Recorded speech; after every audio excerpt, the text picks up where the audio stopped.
Hey, Cardinals fans, welcome back to another episode of the Redbird Rundown, presented by I-70 Sports. I'm Andy, joined today from our Italian friend, not Jason, or Thomas the JC. I wish it was. Nope. No Thomas the Train, the Italian. What a disappointment. Just me. Didn't see him over there. You didn't?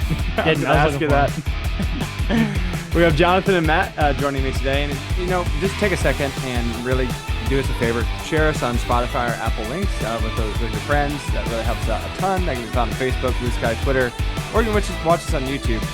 You can also watch us. Today, we're going to break down everything you need to know about those winter meetings that have been going on, which we need to get some media credential, boys. I just want to go see what some of these things are like how bougie of an event this is, and how everybody's schmoozing, and like what they do. Is it just like a bunch of homies, hanging out, got their big league chew, and Nothing screams bougie like Big League Chew. you know what I mean? I mean, it was at a Hilton, in Orlando, so I don't know. I really have no idea. Do they go behind? Do they just have like meetings? Is that what they're doing? I genuinely have no it's clue. at a big hotel, and there's just guys all over the Interfacing. lobby. And I think that I think the GMs are actually meeting, and then there's just the crush of hangers on. Yeah. The media guys. Do Do you think do you think they have like station, or what are they called? Like, and not stations. Like a press pool, like the spot they're in. No, they just have like little. It's like, I don't know, like little setups. I don't like actually know if like there's like a schedule of events or not. I don't know that there. That's what I mean. I don't know if there is like panels and things like that. I don't We think need to know there this is, but information. I don't really know. Let's go. Maybe they're just pressing their ears against the door. Redbird Rundown 2026. Let's get this down there. Let's get it. I'd go. Well, Just Chaim's to an see old what's dear going- friend of mine, so I'll just have to reach out. Yeah. Yeah, that's right. All right. So before we get into those big headlines, which there are a few things, some rumors, but there is some concrete things that happened. Some things Chaim said that are very interesting, very perplexed at maybe what some of the impact of some of the positions that we're going to start the opening day this year with. But let's go real quick to our Italian friend and just Jonathan. Of all the things that you experienced in Italy, give us probably like something that's overlooked that just more people should know about. Because I think a lot of things people know about with Italy, like pasta, Sure. the Leaning Tower of Pisa, the Colosseum, Right. Sure. all that kind of stuff. Give me something that if I were to go, Yeah. like you need to do this because this was unexpectedly good. Yeah, okay. My mind immediately gravitates toward. I was gonna say food. That's an easy one. Everybody goes there for food, See the sights at night, the lights, the way that it's lit in the day. There are just so many people, droves of people. The tour buses are running. I'm talking about Rome specifically. So we're talking about the Pantheon, Trevi Fountain, Spanish Steps, the Vatican City, right? So all during the day, I mean, it's shoulder to shoulder. You feel like you're at Disney World. At night, though, nobody's out, and it's all lit up really beautifully. You can get really close. It's just totally different. Seeing monuments, seeing things at night, even like DC or New York, if you've been to these bigger cities at night, it just looks really, really nice. So that would be my thing, is I don't think people really do that, is go see the stuff at night. It's a totally different experience. There we go. We're just gonna have a segment of travel tips with Johnny. That's right. I like that one. That's right.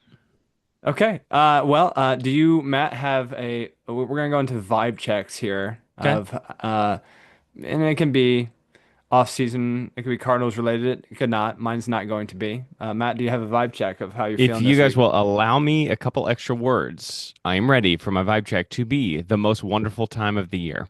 Okay. And I love Christmas. Like, this is going to be a somewhat controversial take. I love Christmas. I enjoy it. Yeah. Specifically, what I mean by the most wonderful time of year, though, is December 26th through December 31st. The whole world shuts down. Nobody does anything. There's no expectations on anybody. You just, well, sure. You do what you like to do. Game, watch TV, read books. But what almost everybody, that's just kind of like an understood, like, yeah, we're just taking off work that week. Jonathan, are you working that week? No, absolutely not. Unless people go on a trip. That is the worst time of the year. I've had the unfortunate I've done disaster it. trip twice. I don't know why I did it a second time. That's shame on me. But it is atrocious. We went to Gatlinburg once in that week. Oh Mm. my Lord. Never again. We batted So that around and decided against it just because don't. it's That's a just hard no. let Yeah. me say one more thing. I feel like that is the week where I just do whatever I want. I eat like Oreos and milk for breakfast. I just do just live literally YOLO. Yeah. And then like you hit rock bottom on December 31st and you're And the like, I sugar can't live with buildup. myself anymore. I just can't do it. I And hate so then myself, January 1st, yeah, January 1st, you're like, oh, charged up, ready to go, new Back at year, it. feeling it. So there's Mhm. there's ups and downs that week, but I just think it's all part of the Will there package. be a copious amount of peanut butter blossom cookies eaten over Christmas? Oh, Mom, if start there's cooking not, now. Start Mom, cooking now. that's right. That's I'm right. gonna unload. There's about 5 pounds of bulk that I need. I'm gonna unload on those suckers. 100%. Okay, Johnny, you got any Yep, vibe check for I do. yourself? I do. This is sort of travel related, but not Italy related. And one of the planes that we were flying back on, I had DirecTV just in Hmm, the thing, and okay. I sat there and I'm like, huh, what's on? I haven't watched TV like that. I Mm-hmm. genuinely couldn't tell you the last time I did that. I'm flipping through, and ESPN, and it's PTI, and I'm like, Oh, Tony and Mike. let me see. And I watched it, and it is astounding how much it has not changed. I mean, the decorations, the way that it goes, the little like it's what was the commercial? Like some kind of alcohol, and I remember the commercial. I'm like, oh my gosh, it's the same lady who narrates. It's the same guy who's yelling like the word or whatever, where they Yeah, debate Mm-hmm. it's whatever it the is. OG though. I mean, they came as close as you Yeah, can to just perfecting that. but it's still amazing. I Yeah. literally was like taken from the seat and just like warped back into like Mm-hmm. middle school, like sitting on the 2009. couch. Yes, like watching this, and it's so funny because Kornheiser. They were talking about Lindsey Vaughn. She won an Mm-hmm. She event. won. Yeah, she did. And Kornheiser was like genuinely making me laugh on this plane. He was like, "These people are insane. She's insane. They go down these She got hills. It's a sheet of titanium ice. ligament or knee, something Yeah." like And he's like, that. "They're going 400 miles an hour." It was just, I just couldn't believe it. I could not believe that they're still doing this exact same way. It was amazing. What we need to know was Around the Horn on right before that or after it? No, he wrapped it up. I Yeah, yeah, watched the last yeah. episode of that. I just thought if we were going to be Just transported back to 2009, we should just man, go all the way. I just couldn't believe it. Like it is a gem of a show. Like it just is. It's so funny. It's so quick. It keeps your Kornheiser's going to be pushing attention. 80 too. But he It's even looks the same. yeah, well, he's It's been old for amazing. a long time. So there you go. PTI is still amazing. Okay. My vibe check is my tailbone hurts. Uh oh. Yeah, that's it. There we go. All right, moving on.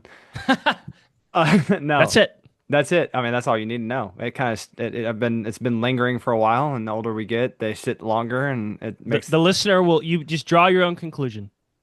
Yeah, yeah. it's a free advertisement for our Patreon only podcast, Redbird Rundown After Dark.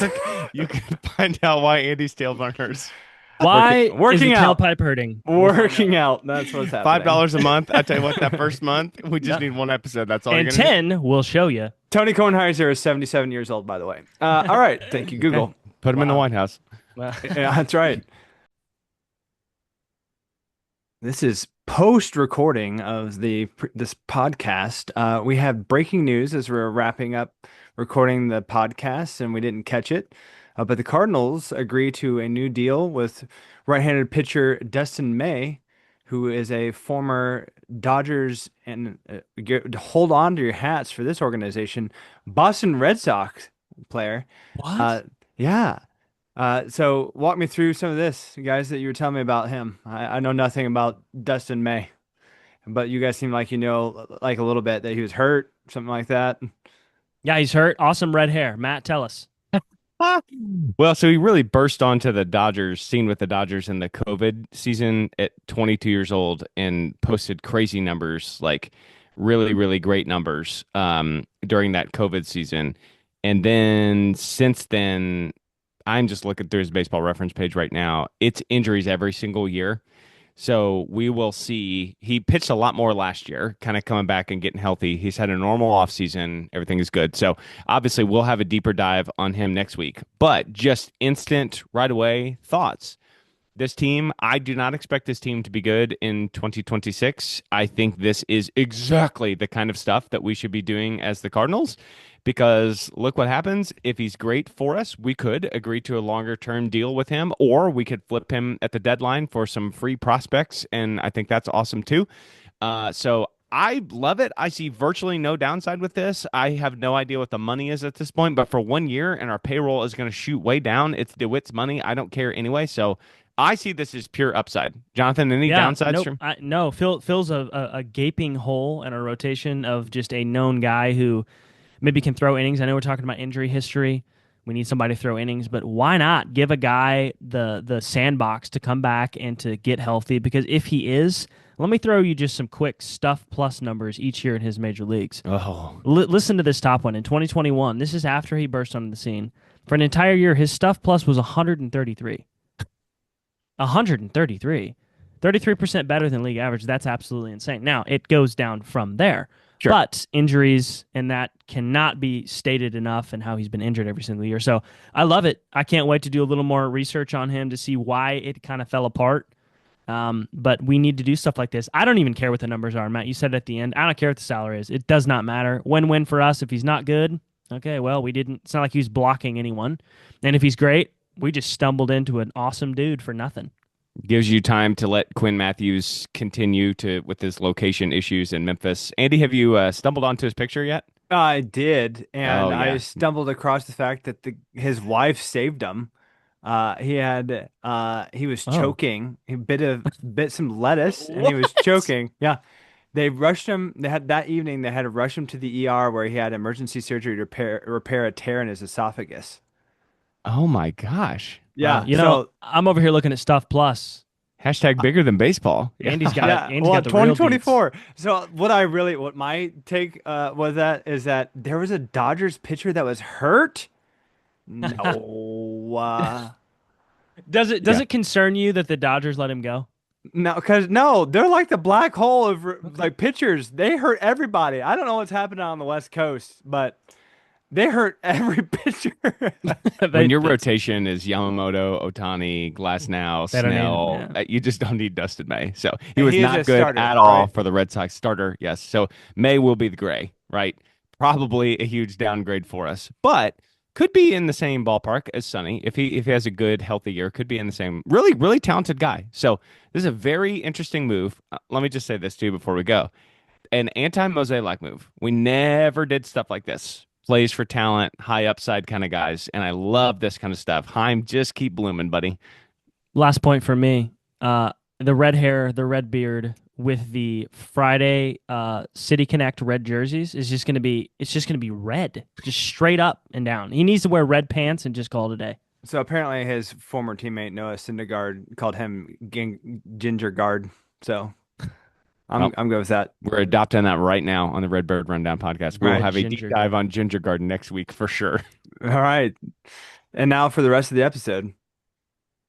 All right. So winter meetings are Mhm. occurring, listener. Occurred. Occurred. Past Yep, tense. yep. Mhm.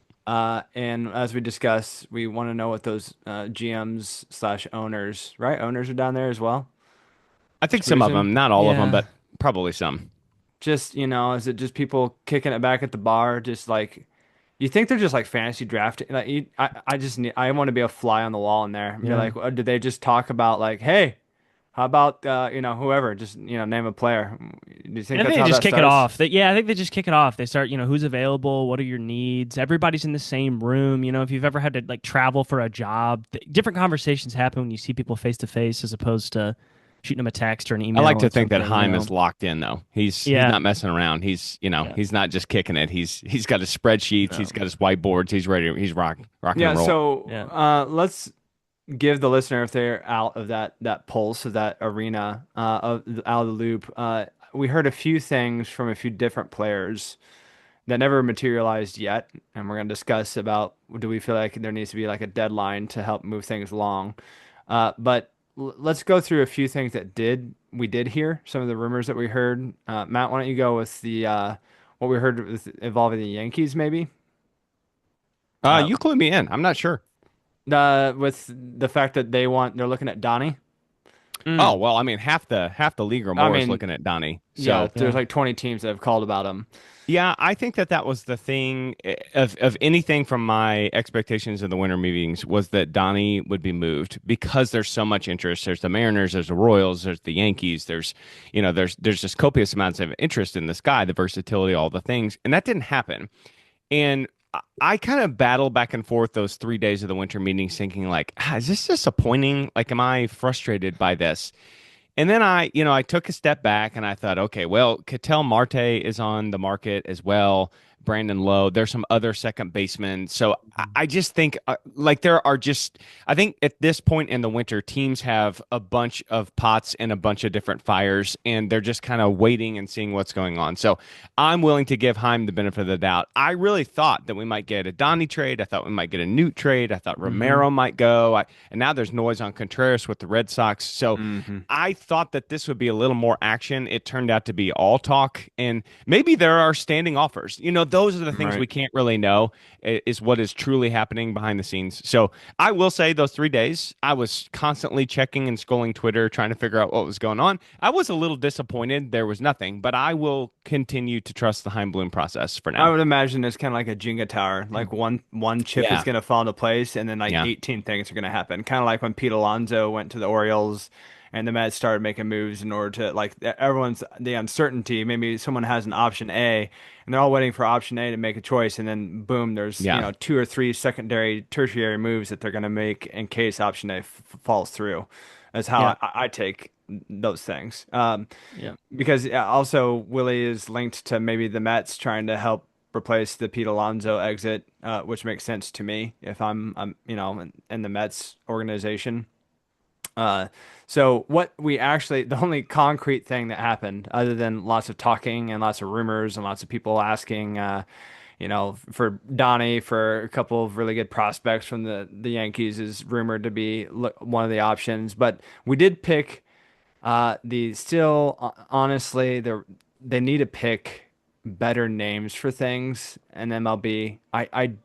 It's a Rule 5 draft pick, and that has got to be What do you want this draft to be called? Like the longtime minor league guy draft? The something that didn't is progress fast enough draft? I don't know what to call it. something. Yeah. I mean, just give it a random person's last name. I don't care what it is. Oh, okay. The Smith Okay. draft. I don't care. Like the Tony Gwynn Memorial Draft or something. Yeah, Yeah, not spice it Rule up. 5. Like, Yeah. Yeah. What are are we? rules Is 1, this 2, the 3, and Empire? 4? Yeah. That's hilarious. So we did pick up Matt Pichard. We're going with Pichard. I like Pashard. That sounds Yep. real regal. Yeah. Like that. And that is a bullpen guy. Yes. That's what I'm gathering. Yeah, he didn't start when I looked at his page. He didn't start very many. He started one time. I assume it was like an opener thing. Threw like 60 innings in AAA. This is from the Marlins. He's been pretty good. I mean, the K per 9 is like 10 something, I think I was seeing. And out of the bullpen, you want something maybe a little bit higher than that. That's not bad by any stretch of the imagination, but fewer innings, you want a higher K per 9 if you could out of the bullpen. Like, for example, Edwin Diaz, who went to the Dodgers, which is just, we didn't talk about that. That's just, Yeah. Well, yeah. We Fair. can we make a pit stop. yeah. Did you it's- I hear? mean, Did you see his press conference? I actually was watching that on the plane as well, which is just hilarious. So but did you hear him say this is one of the hardest? This was not an easy decision. To then finalize that paragraph that he stated to say this was the easiest decision of my life. Yeah, The sometimes I juxtaposition there. wonder if these guys get nervous or if English, that's not their primary language. Like they don't really know necessarily like what they're saying and how it comes off. But I it was think hilarious though. it was. You also I have think to when do it- two things. You have to say sorry Mets fans, Yeah. but hello Yeah. Dodgers fans. You have to Yeah. speak to both groups of people. So Yeah. How I really interpreted that after I thought about it was like it was not an easy decision to leave the Mets, but once Yeah. that decision had been made, it was easy to know where I Bingo. was going. Right. Bingo. So anyway, to tie it back to Diaz, he's had some years where his K per 9 was 17. That's otherworldly, like talking about speaking another language. That's otherworldly. That doesn't happen. So 10 is pretty good. I just thought, and Matt, I'll ask you what you thought because I know you've had a little more time to think about old Pashard here. It's just a low risk way to get a bullpen guy. We keep him if he doesn't work out. Andy, the minutia behind the Rule 5 is he goes back to the Marlins. It's basically no harm, no foul. We lose a little bit of money, but you're going to see him on the major league roster. He has to be in our bullpen this year. So this is just another way to see, hey, does he work out? If not, no worries. So is this meant at like a macro level play, you think, as in like they're prepping for some type of event to happen, as in we have many stakes in the fire and the coal, and this is one way to replace like Pashard is a replacement Oh, for X, Y, sure. or Z player. Do you think that Sure. that's maybe what's going on here? Yeah, I think that's definitely possible. Like a JoJo, although obviously JoJo's a lefty and Pritchard's a righty. Yeah, I had not really thought about it in that way. I think that's possible. I also just sort of think this is how Heim operates. Yeah. And Jonathan, your tone on him, I mean, again, you've just flown the coop here back into your Yeah. home. I was kind of excited about this. Yeah. At 28 years old, I feel like we have just unearthed another diamond in the rough. I mean, mid 90s fastball, good breaking stuff. 3.61 ERA, 2.98 FIP, more than 1K per inning. And I just thought, that's fantastic. This costs us nothing. Let's throw this guy in our bullpen. Let's see what happens. And we've been talking about how Bloom is going to operate with this team. This is Hmm. precisely the kind of stuff that I want. And Mhm. guess what? If we've unearthed this diamond and it turns out to just be, oh shoot, what's a fake diamond? What's the stuff? Oh, zirconium? Yeah, Yes, cubic if it's zirconium. zirconium, guess what? We ship him back down to Miami. He can get some Yeah. Cuban sandwiches, and Yeah. everything is fine. But I really like this. I thought it was good. There is one piece of intel I saw on him in that he has trouble getting lefties out. Hmm. So he may need to develop a changeup. That happens to be a specialty in the Cardinals organization, which is adding a changeup. And I Hmm. think that those could be pieces of the puzzle that the Bloom administration is fitting together here. Yeah. Until I am proven wrong and he does something where we're like, what was that? I'm Mhm. just going to continue to be excited about his moves. I expect Pushard to be in the bullpen all year and be pretty good. That's kind of where I'm at. Yeah, and I think too I guess I shouldn't sound so muted. I'm not trying to. I think what I'm trying to do is he is a Jet Rule lag, 5 maybe. guy. Yeah. Well, Yeah, yeah. he's a Rule 5 guy. He's a Rule 5 guy. He's I he's a know. Smith guy. Yeah, Smith Yeah, right, Smith right. draft pick. Yep. Fernandez was, but we changed him around and he was really good, but he also fell off the planet. Let's see if he can pick it up. What I like, and Matt, to your point, is I feel like what Heim likes to do, based on a very small sample size, is find something that they like about this guy. Oh, it's a fastball. It's a slider. Maybe we feel like we can add something else. Yeah. Yeah. Might as well give it a try. We don't have to sign him to some 3-year deal. We don't have to do anything. It's just, okay, buddy, come on in. If you are Correct. hot garbage, we'll see you. Exactly. That's why I love the Rule 5 is if it doesn't work, it's fine. If it does, it's Sorry, like, that's look the how Smith brilliant draft we rule. look, Yeah, Thank you. sorry. Thank you.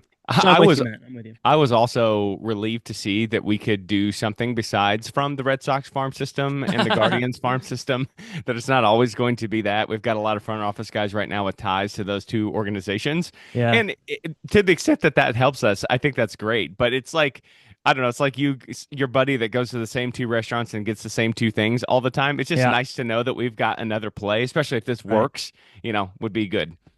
We also share a spring training facility with Miami, and sometimes I wonder if you see a guy like this, or I guess I just wonder if I'm surprised we don't deal with them more often because you see their guys a lot. You have to if you share the same facilities and you're doing stuff. But I thought that was interesting because when you think of Miami, you think everybody's terrible.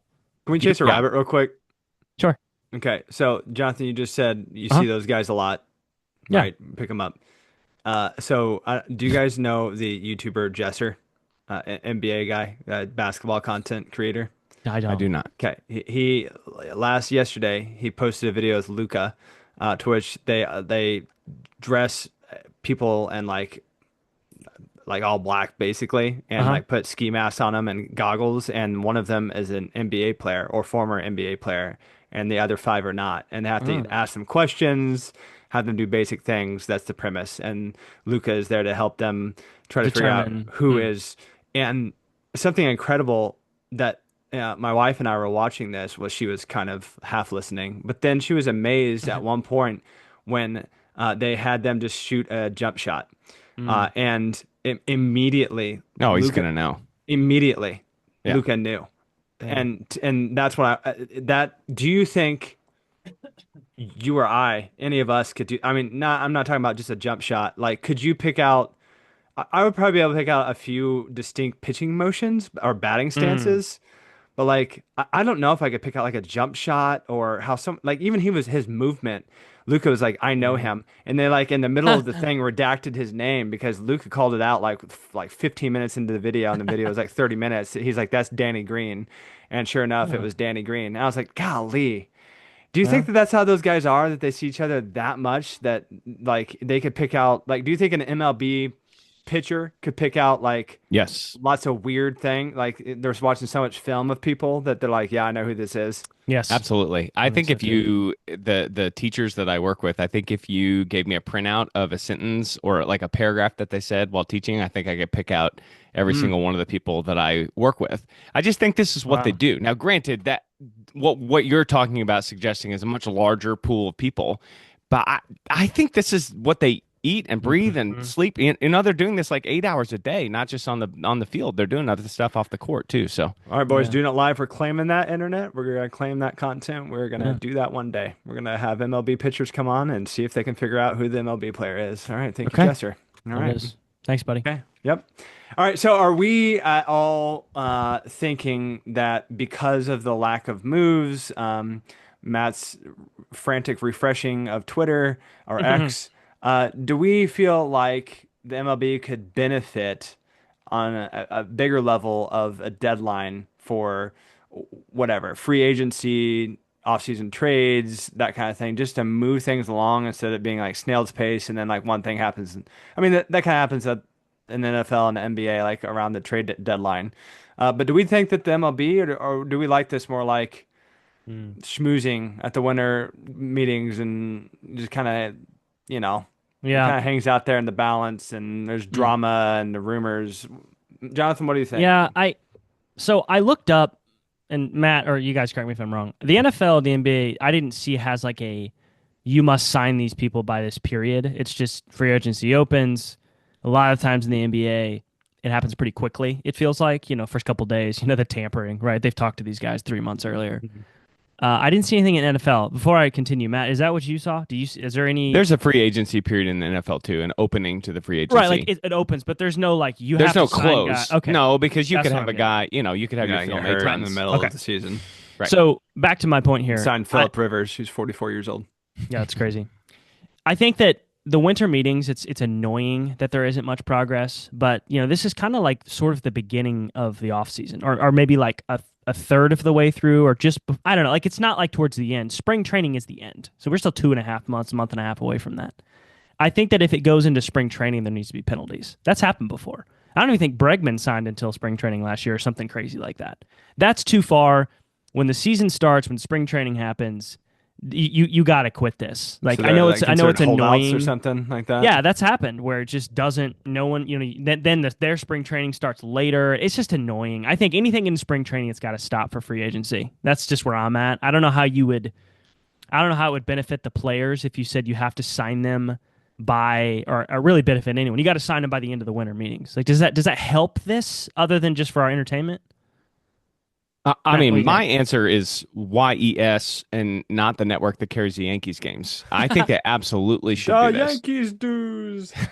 Now, to your point, I do not think that there should be a close on free agency, but I think if they opened it, say, I just feel like baseball struggles so much with this because NBA fans are keyed in on that off-season stuff. Some NBA fans like the off-season stuff more than they like the season. Yeah, And the MLB season is just as long as the NBA season, meaning the off-season is just as compressed as the NBA season is, or the NFL season for that matter.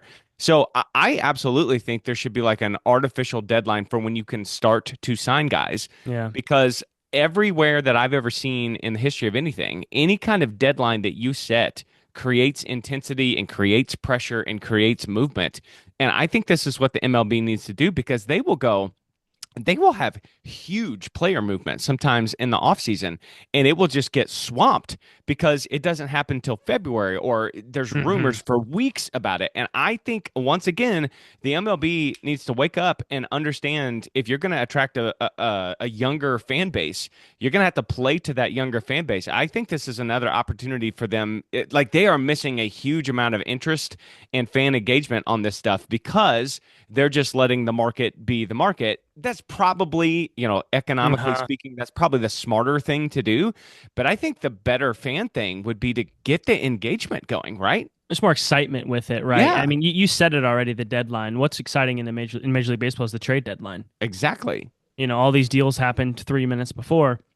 It's another opportunity for excitement. You're right, Matt. People in the NBA are very dialed in on what's happening in free agency. We have no idea what's going to happen here. Like I was listening to a little bit of Pete Alonso's Orioles presser because I was somehow had access to cable TV, 35,000 feet in the air. But he said somebody asked him what's it like to be in free agency, and he literally said it's very like weird. You don't have any idea what's going to happen or when it's going to happen. And I thought that's like a perfect way to describe this. You have no idea what's going to happen. Now, I know you could say that about the NFL or the NBA, but it feels like the MLB is mired down in more of this muck than the other two leagues that we're talking about. I think so too. I would go so far as to say I think you go December and January, Mm, and you have some kind of cutoff, so you don't have the Alex Bregman signing into spring training. I can't I stand that. understand that that's the market working, but the market failed the player and failed the fans there, so we've got to shift the market. There's got to be some way that you can configure it where salaries of a certain level have to be completed by January 1st, or or not January 31st, excuse me. So there's Yeah. penalties on the team, something like that, because like the Cardinals as sellers, I'm just thinking like if you artificially inflate the pressure to get Donovan too, we might wrangle another prospect out of that. Now that might hurt Yeah. us down the road when we're Yeah. looking to add instead of looking to sell. But I just think everybody goes through these cycles except if you're the Dodgers. And so the teams would benefit and be hurt by. I really think this is a huge bollocks by the MLB to use a Yeah. British term. I just think they're messing this up so bad. Can I add on something else that I Sure. would personally like to vent about? It's a little bit different than I agree, first and foremost, with that. It would engage the people who are the manager simulators on Madden, 26 and 27. I Who love just doing that stuff. Come on, exactly. guys. So that Yeah. that there are definitely people who are out there. Can I say also the MLB misses the mark with the draft? How I don't know the answer to this truly, so help me. Hmm. How many drafts are there in the MLB? Like rounds? No, just like Rule 5 is called the Rule 5 There's draft pick. two drafts. Two There's drafts. the amateur draft for high school and College. college players, and then Mhm. there is this Rule 5 thing. And it's specifically just because MLB has a much more extensive minor league system than Mm. either the NFL or the NBA. There's no equivalent because the players that you draft essentially in the NFL and the NBA just come straight to your team. I realize there's the G League, but Yeah. that's not really. I It's just thought, because you might draft an 18-year-old and he might be down there for 6 years. is there not an international league? It's a period. It's a signing period. Yeah. They just open it Now, there has and been Like an talk international of doing draft? an international draft. There's been talk of doing it, and that would probably help yeah. because that's where the Dodgers will also go in and get some of these premium prospects because they can just pay for it.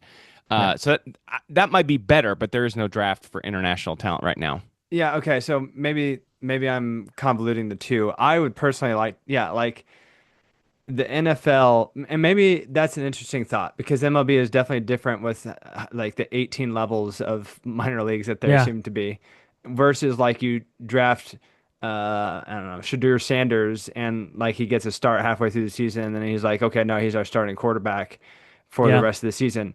There is not really that in MLB at all. And I think that the MLB suffers I understand why it happens, but I think that it suffers with like that hype train, like as in specifically the draft. Because the NFL, the draft can like instantly change that player, like the Yeah. quarterback can instantly that season change. When's the last time Paul Skeens and did he Well, even but he come up the wasn't same up the year? same year. I mean, That's what I mean. towards the very end, right? Exactly. And the Pirates are horrible. So I mean, and that's the thing, Andy, to your point, back in the day, like, the 1940s, 50s, 60s, I mean, all the way through the golden years of all these really famous players, there wasn't a minor league system. They just get signed and played. That's what they did. Like, you just played. You just went out there and played. Now the product is way different. The talent is better now. There's a lot more of it. They need development. Some of these guys probably need less development. I think that guys should probably be thrown in there a little bit quicker, especially if you're a college guy, right? Like, we're Hmm. going to talk about Weatherholt here in a while. He's a college guy. He played for a couple years. He's fine. He doesn't need to go in single A. Like, put him in triple A and let's see how he goes. So that's another to your point. The MLB, there's just so much more talent. There's so many more players that it's difficult to have this immediate impact. Like Eli Wiltis, I think, or Willits, I can't remember. Matt, you remember how we were considering taking him and the Nationals took him? I mean, he's like 17, he's 18. They may not see this kid, like you said, to your point, for 6 years. That's about the least hyped up thing you could ever talk about. I think that's it. I think that's where I'm at with that. Is that like I guess I understand why. Yeah. It's just hard to get like hype about a draft pick when you don't see the effects for like 5 years. It's just like Now, Andy, I feel like you're reinforcing my point because you cannot hype the MLB draft like you hype the NBA and the NFL draft. You just can't. It's a different system. You can't do that. So you can't also fumble away all of your offseason intrigue and pressure and intensity. You can't just fumble it away because this is what we've always done. I think MLB needs to overhaul this bad because they need to be doing something to stay relevant in the offseason because it is deep in the middle of football season and nobody is paying attention to the MLB unless you're like real into it like we are. And they need to compete at least some for that.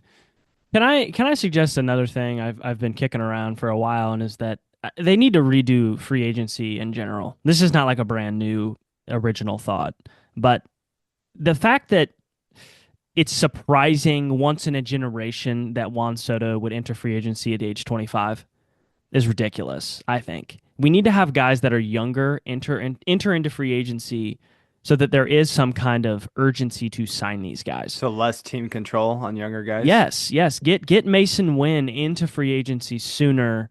Have people come out and want these guys. Like, think about Donnie. Donnie's a pretty good baseball player. He is, right, by all accounts. He's going to enter free agency at age, what, 30? Is it 30? You're already at the back half of this, man. Like, you sign a 5-year deal, there's a good chance that the last couple of years that aren't going to be great. So why I think we change that, it would maybe add some urgency in these teams to try to sign somebody who's 24 and you're paying for future performance, not, I don't know, like this maybe is a separate thing. It's not necessarily like coalescing together, but I just wondered that because I think like everybody's freaking out about Kyle Tucker. Kyle Tucker's going to be 29. That's not young. He is in his prime, but it feels like we could do better with having younger guys get into free agency.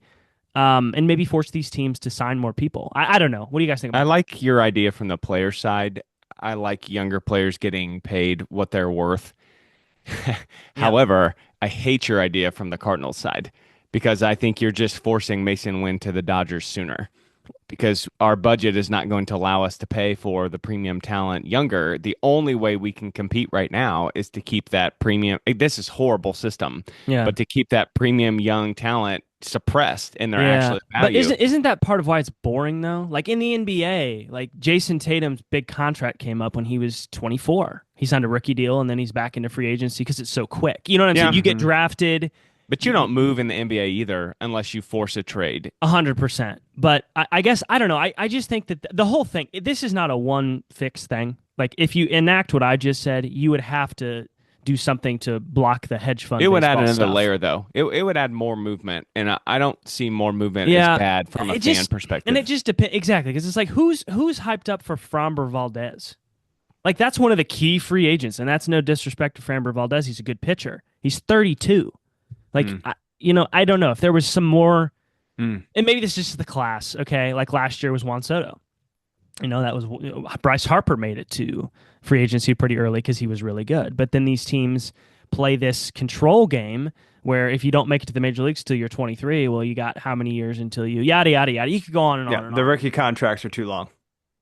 The minor league system is just maybe a little bit too long from a fan perspective from us, right? Yeah. Not from the teams, Matt. That's a good point.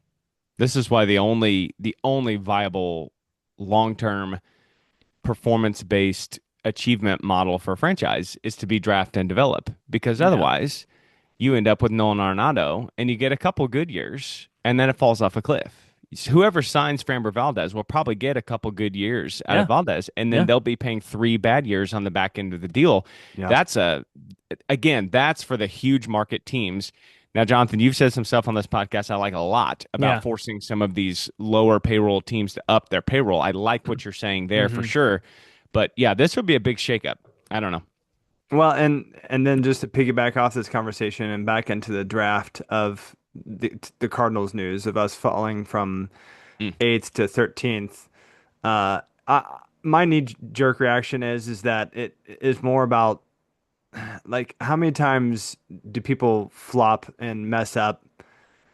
I started to look at like a F war of like 1 through 30, like the players drafted those, and like it Mm. is just wildly all over the place.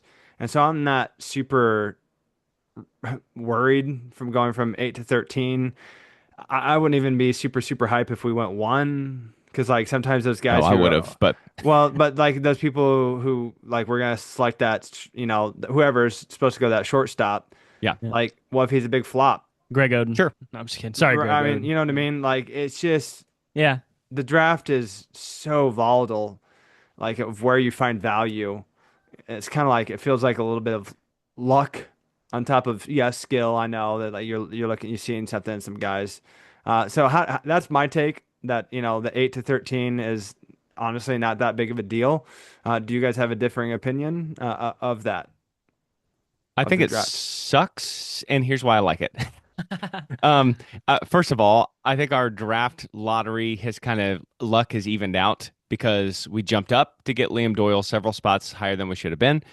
Andy, you're right. Liam Doyle could never turn into anything. I'd rather pick fifth than eighth, you know what I'm saying, as far as like getting the premium talents, but you are correct. There's a ton of volatility. So if we're going to jump up to get Liam Doyle, if the injury gods are going to help us, JJ Weatherholt fall to us at number 7 when he probably shouldn't have been there at 7. I feel like we've had some decent luck. I don't like that we're picking 13th. It kind of makes last year feel like sort of a waste. We finally started to sort of realize, oh shoot, we need to lose so we can get a better draft pick. And here the lottery gods have, kind of trampled on us. However, this keeps us open for top 6 picks in 2026 and 2027. And I'm here to tell you, I think it's entirely possible we could be qualifying for a top 6 pick in 2026. So, Mm. right, long term, I'm not sure this is the worst thing in the world. You can get a great player at 13, but it sucks. I'd rather pick 8th, but I see some like silver lining, I suppose. That's interesting. I didn't think about it from that because you're saying that if you were in If whatever we the had top gotten a 7 high or pick again, they something, would have banned us, yes, it's from like the top a 6. diminishing return. You can't go Yeah. back there and do that again. Yeah.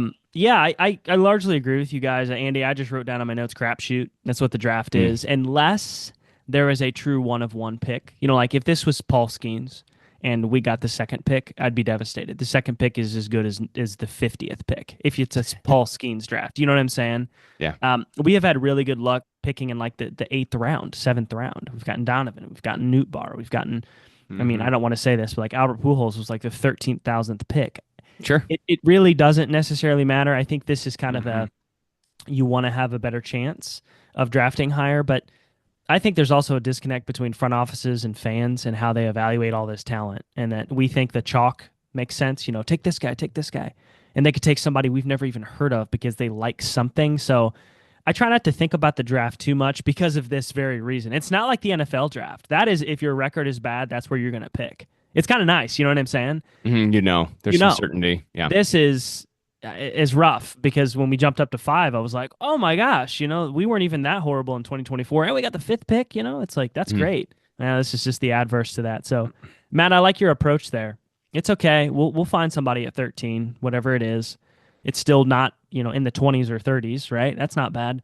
But then gives us an opportunity. Because if we have like a 6% chance to get the number 1 pick, like it's going to be great. Because we could be really bad. Yeah. Andy, let me see if this helps you pad the fall here too. This is also a crapshoot. We were awarded a competitive Pad the fall. a competitive balance pick. So those are franchises who are smaller market who qualify for a pick between the first and second round. We don't always get one of those. This year we did. So we also have like pick number 35 or 36 just for free. Why do we get that? Smaller market, because we are a smaller market team, and it's just like a lottery in there too. We don't get one every year, so we have one. Is this like if you have kids and you need to board the plane and you get to first?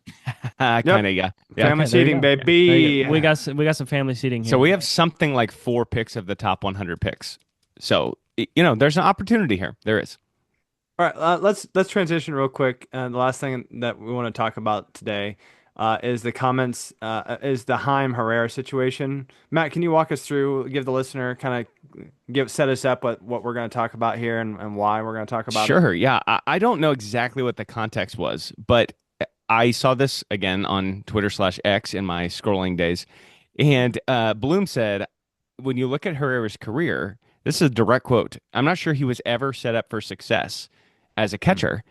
And that is a fascinating set of comments from the president of baseball operations of a team who was very silent while the last long-term president of baseball operations had brought Herrera up through. Now, and I should note too, real quick, that Herrera moved through the minors under the individuals who worked in the Mozielak regime. So Bloom rebuilt our minor league system last year. Well, Herrera was in St. Louis last year and the year before. So he's moved through all this kind of stuff. And I thought, whoa, boy, that is a serious comment. Here, let me set you guys up this way. Do you think that is covering for Herrera, like saying, let's have some patience with this guy? Do you think it's more that, or do you think that is more a shot at Mo? Because I think you can read it both ways, and I truly do not know which way it goes. I mean, I think, Andy, I'm curious what you think. That is a shot at Mo. By straight saying, if you look at what he's gone through, he was not set up to succeed. I mean, I know you can say, give Ivan some chances here. He could just say, hey, he needs a little time to figure this out. He did not have to say he wasn't set up to succeed. That's like 2 shots to the chest and 1 on the head on the way down. Yeah, I think that he full body contact on the way down on Mo. Yeah, I think he took him down there. So that is interesting to see some of that. To see if that. So we need to watch if that something like that happens again, or there's a hire or something that happens, and it's just like, what are we doing? Why is Chaim doing this? That's an interesting lens to now look about. Was there frustration from Chaim? Because Mo just thinks, we covered it on this pod, that he thought he did like no wrong in his exit interview, right? Like, remember that? Yeah, that was awesome. Mistakes haven't made him. Yeah, go ahead, Matt. If Bloom is just bodying Mozielak, if that is truly what he's doing, I am shocked he is doing that. Like, me too, Lord.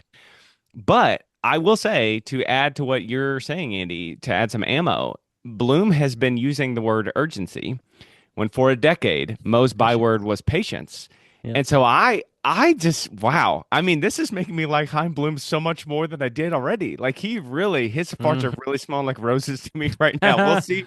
We'll see if it continues. But then my mind goes to like, okay, guys, Dylan Carlson, what would Bloom have to say about that? Jordan Walker, what would Bloom have to say about that? Obviously, Herrera has been gifted offensively, and he's been successful offensively. So it's not like Herrera is a failed prospect. But we've all seen Herrera behind the plate. It ain't pretty. But I just start to think, like, if you are a draft and development organization, and that's what they always tell us, DeWitt's always saying, draft and develop, then this is an indictment straight to the heart and the rot. I know we've done this on this podcast. Yeah. We don't have to do it again. But my God, if this is not just straight to the heart of the rot. And it makes me really think, did we waste Dylan Carlson's career? Have we already screwed up Jordan Walker and there's no going back now? That's really frustrating. Yeah, it is. And I think that's what's crazy is that Chaim has come in and has made all these hires too. Like, if you just think about it from an organizational perspective, like, take it out of baseball and you're the lead of this, and then you exit and they hire like 10 people to do things that haven't been done, you'd kind of feel like an idiot. Would you not? Like, oh, shoot, I guess we should have been doing this, right? And then you look, flip it back to baseball. He has said multiple times, too, we don't want to promote guys for need. That's what Chaim has said. Herrera was promoted for need. His bat, he's a hitter. He is a hitter. And catching is the hardest position on the field. Learn how to catch. Here's the other thing, too. Ivan signed as an international free agent at the age of like 17.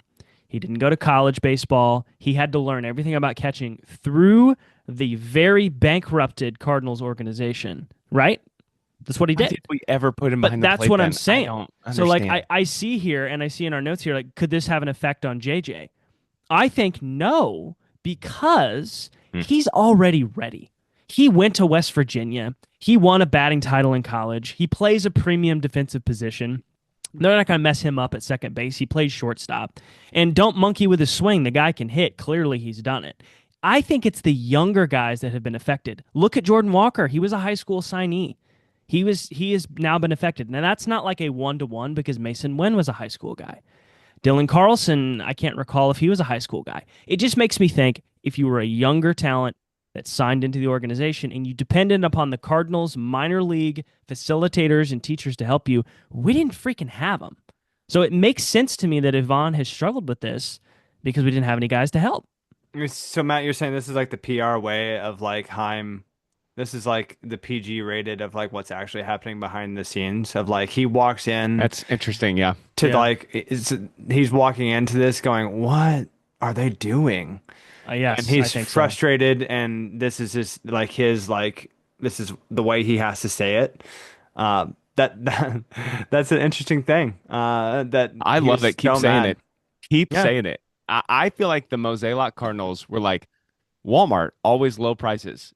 And then you walked in and it's the highest prices you've ever seen. Yeah. They sold us a bill of goods for years. This is what we do. This is what we're good at. And what we're finding out is you guys were horrible at it the whole time. And the next guy has enough gumption to say in the media that you were bad at it. And that is, this is one of the crazier things I've seen come out of a Cardinals front office in a long time. Just the boldness and the baldness of what they're saying there is crazy to me. Well, and it's just like the dereliction of duties is what's crazy to me. Like when you look at this and you look at the Dodgers as an example, they are perfect at signing players in free agency and they are even better at developing them, right? If the Cardinals, like if Mo thought in 2021, whenever we went out and got Arenado, we need to shift some spending because we can't do it both ways to the major league team to try to win. We feel like we have a championship window. You sign Sonny, you get Willie. That is fine. Don't say to the fans that you are also like that you have this window and then, you just completely tear down the minor league system. Why does it got to be one or the other? And if it's going to be, you should very clearly telegraph that, hey, we have a window. We're going to try to win this. It's like, you're robbing Peter to pay Paul, but Peter's dead over here now. It's like, you know what I'm saying? And now, and Peter's you're right, the lifeblood. Andy. Yeah, you're right. I'm sure Chaim has come in and he's come from Tampa. He had Friedman, who's just redone the Dodgers and all of baseball. Then he goes to the Red Sox, completely redoes them. He probably coming in. He's like, we need to blow out this wall. We need to redo the floor. Like, I'm sure he was absolutely floored. Those are some interesting thoughts about that. I mean, that it kind of on a very smaller scale makes me look about like to sympathize and empathize. It's like there have been moments in my life where I have showed up somewhere at a job and just like, what are you guys doing? Like, that's not what are you actually doing? Yeah. Wow. I mean, do you think there's one more person that needs a little bit of blame pie here, and we've hit this guy some blame pie before. Bill DeWitt. Yeah. What were you doing, sir? What were you doing? Were you asleep at the wheel? I understand you're not a baseball man. Like, nobody's asking you to make to me, yes, man. You think? Well, it's complacency. Yeah, Matt. I was going to say that was when you don't get these outside minds or new people or fresh ideas, your farts don't smell good anymore. They're just awful. Matt, to your, very eloquent point That's earlier. My fart analogy, yeah. Yeah, thank you. It's just you start to get complacent with what you do. And I've heard Bernie Miklasz say this too. Not Bernie Sanders, if you were wondering. Just he doesn't follow the Cardinals. He might, actually. I don't know if he likes anything that Billion is. Yeah, that's right. He had said that, we kind of fell asleep at the wheel. We felt like we were good. We didn't need to worry about this. The Cardinals are good at developing talent. We need to think about this. It's just what we're good at. And, Chaim is a new mind, a new fresh set of eyes coming in, Andy, to your point, and he comes in here and he's just like, what is this? Right? So I think, and I feel bad for kind of dunking on Mo here, but dude, you had one job. That's what the millions of dollars were for. I don't feel bad at all. This is squarely at your feet, sir. You had literally had one job. I realize it's a complicated job, but you had one job, and the next guy is just flat calling you out on it. It's crazy. Now, go ahead, Jonathan. I was going to say, this is the last thing I wanted to say. The fact that now we have redone our minor league system for Ranael Rodriguez makes me feel so much better. Right, because he's really young, and he signed out of, he's like 16. So now that there is this talent that you can refine now, I won't feel like there's going to be another Jordan Walker or another Herrera, or not Herrera, from defensively. You know what I mean? Mm-hmm. That makes me feel so much better that whoever comes in now, like so much attention has been put on the minor league system, I feel comfortable. How many toolsy Josh Baez's are not always going to be toolsy Josh Baez's, but productive Josh Baez's? Yeah, it's exciting. I could not be any more in love with Chaim Bloom, buddy. Right now, you're doing no wrong. I trust you all the way through. I guess we're just gonna have to see where this goes. Like, he kind of talking a big talk a little bit, like shots fired. So it will be interesting to see how this kind of pans out. But it is. If this is truly the guy who comes in and actually knows kind of what he's doing and it's like looking around like, you guys are looking at the same product I am, right? Like this is not right. It is a bit exciting and it's going to take some time, listener, for effects like this to come in to develop guys. But it is at least nice to think that we have, like, because you like to think that you're good at your job, right? Yeah. So, sometimes in that old guard, I think that sometimes of through my life of like the older guard, and I will probably become the same way myself. It's an unfortunate fact of humanity is as we get older, it's harder to be as agile or transition into a different state of things, and so them tailbones don't heal as well. That's it. I mean, yeah, you got a scab on your leg for 14 days. And in the words of Brad Pitt and Moneyball, evolve or die. Yeah. So I'm sure I will become that old fart that's just like, oh my gosh, stop. But it's interesting to think that Chaim is saying that about Mel. Like, this old fart did not know what he was doing. If that's truly what the genesis of those comments were, that is just bananas to me. Yeah, it really is. That is... And hearing everything that Chaim is saying, he said the word urgency like 15 times. I hit it with urgency. Do you think he's in his hotel room at the winter meetings like clawing his hair out because he doesn't want to force something, right? But he's wanting to get this stuff going. Right? I was going to ask you guys that earlier. Like, do you think he's going to make a move just to make a move? Or is Donnie going to be on the team? Could Nato be on the team? I mean, is this a realistic, If he feels like it doesn't benefit us, I don't think he does it. And don't you think we have to trust him? We have to give him the benefit of the doubt for now until until proves otherwise? Yes. Listen, I'm doing all this for free, so I am quite open to turning on it if I don't like what's going on. But so far, I like everything. I truly, legitimately like everything that has happened so far. I'm good. Did you say I'm doing this for free? So I'll just say whatever I want. No, he's got to try.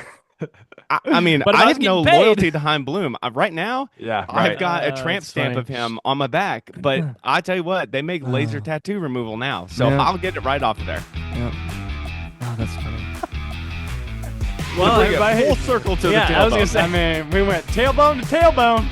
Bart's tailbones and tramp stamps, baby. That's the name of the title. Redbird Rundown, there it is. That's right. Well, thanks, guys, for tuning in to the Redbird Rundown, your go-to source for all things St. Louis Cardinals. Be sure to subscribe and review the show. It really helps us grow. Honestly, it truly does. So I appreciate the people who actually do that.